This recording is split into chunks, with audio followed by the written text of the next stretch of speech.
próbál senki nem összeomlani, mert annak abban a helyzetben nincsen helye.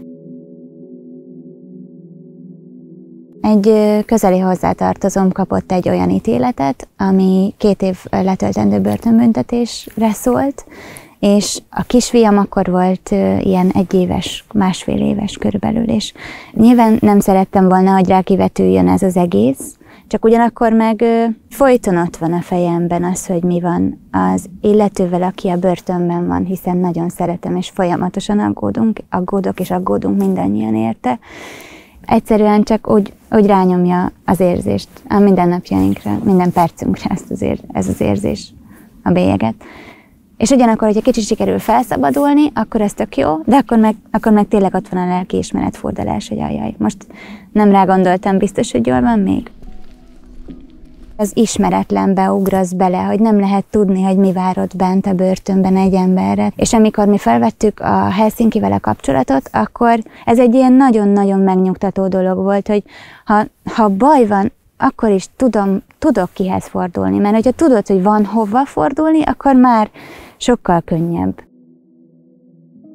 Az ítélet a szabadságvesztés, és ez nem egyenlő azzal, hogy a méltóságodat is elveszik. És ez nagyon sokszor összekeverik, vagy összekeveredik odabent. Úgy alakult ez a bent töltött időszak, hogy a születésnapját is bent ünnepelte a hozzátartozóm. És készítettünk egy kis füzetet, teletettük fényképpel, és nagyon sok mindent írtunk bele, tehát egy ilyen személyes kis könyvet készítettünk, és küldtünk be neki, és nem olvashatta el, nem kaphatta kézhez, nem nézhette meg, hanem behívották, és akkor ott megmutatták neki, hogy kapott egy ilyet, ott megnézhette egy rövid időre, de nem vihette el magával, nem tarthatta meg. És ezek például olyan dolgok, amik annyira fölöslegesek, és annyira mély sebeket okoznak, és itt értem a különbséget a büntetés és a büntetés között. Nagyon nem mindegy, hogy ott kell lenned, és nem találkozhatsz a szeretteiddel, vagy pedig a bent töltött időszakot még sokkal jobban megnehezítik. A hatalom az ő kezükben van, azt csinálnak, amit akarnak. Ez így van, csak hogy ezzel lehet élni, meg lehet visszaélni, meg lehet ezt normálisan csinálni. Nyilván ez nagyon sok mindenre vezethető vissza, meg lehet ezt fejtegetni. Egyszerűen ennek csak nem kéne, hogy így legyen. Nagyon közel állunk egymáshoz, és nagyon sokat beszélgetünk, úgy alapból ez nagyon jellemzi a családunkat. A bent töltött idő alatt is fontos volt, hogy folyamatosan igyekezzünk megosztani azt, hogy mennyire, hogy kivel mi történik.